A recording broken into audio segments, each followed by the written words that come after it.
This is how we feel right now. What happened today? Let's start from the beginning. Well, I had a horrible day. Oh. I drove to San Marcos and Why? to get turkey that I thought was already made. So from Austin to San Marcos is usually 30 minutes. It definitely took me 2 hours to get there, only to find out that the turkey wasn't even cooked and I needed it in 30 minutes. So then I turned back around, came here, got turkey, and was late to the event. And so How many hours left? About 2 hours. 2 hours late to the event. And people were sitting around waiting for me to get there. Waiting for me to get there with the food. It's all good. So I get there. You know, I can't really enjoy myself because I'm still kind of wired up on the inside because I'm kind of frustrated about all the driving I did and about being left at my house, which is another story. And so I'm in a weird place in my heart. And I'm just like, whatever. It's supposed to be Thanksgiving dinner. I'm just like, whatever. We're serving everybody. Pretty much. Like, it wasn't really. Reheating everything. Everything. And like a little 2x4 microwave. It was crazy. Anyway, so afterwards, some people from our fellowship were like, hey. Which fellowship? Oh, Texas Gospel Fellowship. We meet on Tuesdays. I'm just playing. How did this become fun? Okay. I'm just like, Texas Gospel Fellowship. We just, first of all, my sister Pamela was like, oh, we could give this out to people on the street that we see. And we were like, cool, that's great. And then another Real girl, casual. Like, we were just like, yeah. And then another girl came in, not having heard Pamela, and was like, Really? And was like, we could, guys, we could actually give this out to people on the drag. And we were just like, wow, that's confirmed. That's 2. So we pretty much decided that we were going to do it. So, but she's like, do it now. Like, we were like, oh, cool, we were going to do that. She's like, or, I don't know. Someone asked now. She was like, yeah. And so. Oh, yeah, Maya. Maya was like, you mean now? And she was like, yeah. And Maya was like, I'm down. But the irony is she didn't come. Shh. Anyway, I don't think she was serious. I don't think she knew we were serious. Oh, yeah. But, okay, so then we decided to go, and you want to take Oh my gosh. Okay, so one, we prayed beforehand. You know how like you think that just because you pray it's gonna be just, oh yeah, great, yeah. So we prayed and we're really excited, and there's a really ironic scene in front on like 29th and Rio Grande. Yeah. I don't know if it was that, but there was at Durango Ice House. There was this fire pit with a whole bunch of people standing around and just congregating. Some people were hugging, some people were talking, whatever. And right across the street was some dude sitting with his guitar, like by himself. And so we were like, oh, sweet, we can make him a dish. So we prepared him a dish in the car and then walked out to him. Well, he was playing his guitar until we walked up to him, and then he just stopped and looked at us. And I don't even know if we said anything yet, but he was like, y'all are just effing yuppies. I effing hate y'all. And we were stunned. Like, we all sat there and looked at him like... It was a bunch of black people. This is not white, happy-go-lucky. Black, from the hood, just got out of jail. No, just playing.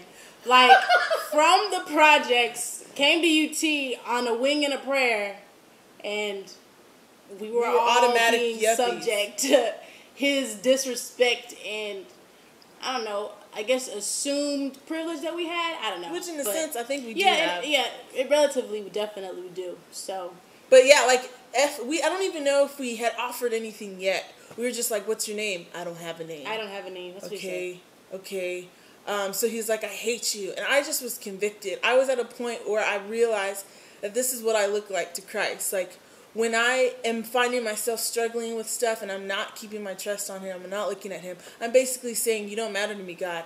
But I remembered in that moment that even when I'm acting like that, he still loves me. So out of me was like, cool, I love you, dude. I mean, he would just not stop with the I hate you, y'all are effing yuppies, y'all are from the suburbs, y'all don't know anything about what I struggle with, like, he's like, y'all don't struggle with anything. And I was like, and I, some of us made the mistake of saying, we understand. He was like, you don't effing understand. You don't know anything about, you don't get it. You don't feel me. Don't say you feel me. You don't feel me. Like, it was, we saw pain, and we just kept saying, dude, we're sorry that we've hurt you. And essentially, we took ownership. Like, we didn't do anything physically, but we get it. People walk past people on the drag all the time. People walk past people looking in the trash all the time, and they don't care.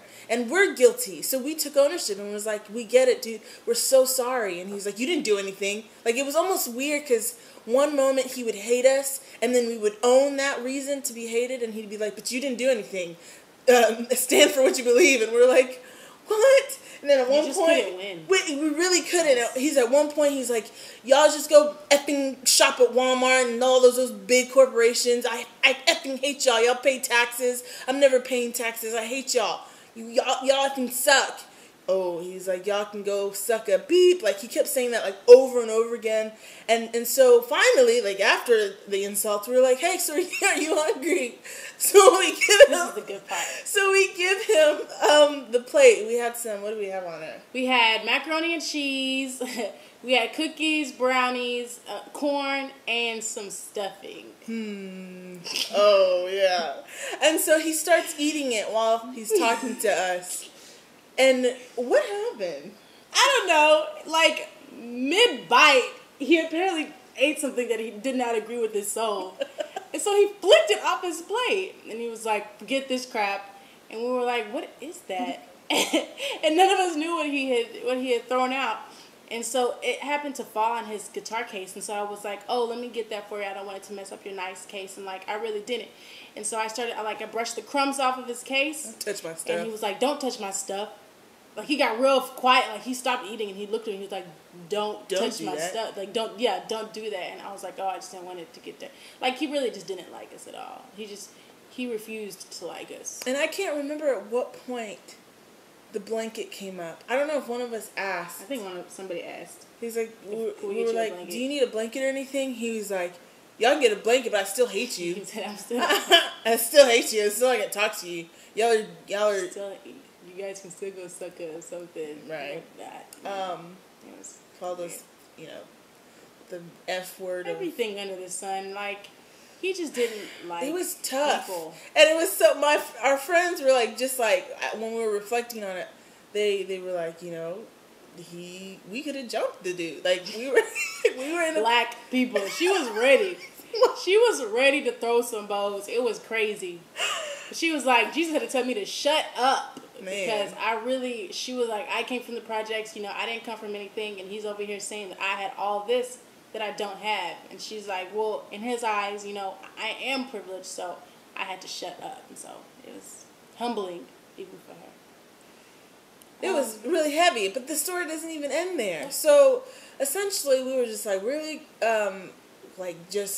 Chris was like, he was like, I'm going to tell my mom. He's like, I'm going to say, Mom, we just got cussed out. And it was awesome.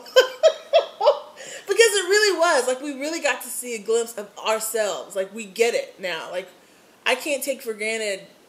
I mean, like, I kept saying, like, we are the same people, But that doesn't make sense to him. It didn't make sense to him. He was like, we're not. And that's when the whole struggle argument came in. And then I opened my big mouth and said, I'm a we're social work students, and we know that people are getting screwed over. Like, he is coming from a place of being screwed over, and he saw us as representatives of what's hurt him in his past and probably in his present. And so I was just like, y'all have heard me with all the statuses that I've been putting on. I get it that people are getting screwed over, and not enough people care that people are getting screwed over. So I thought I was helping the situation by saying so he's like, no, so y'all are effing therapists now. Like, social workers aren't even doing their job, and I agree. Like, social workers are supposed to be radically, like changing things, and right now we're playing it safe. So I get it. We don't want to get fired from our jobs because it's the only ones that we have.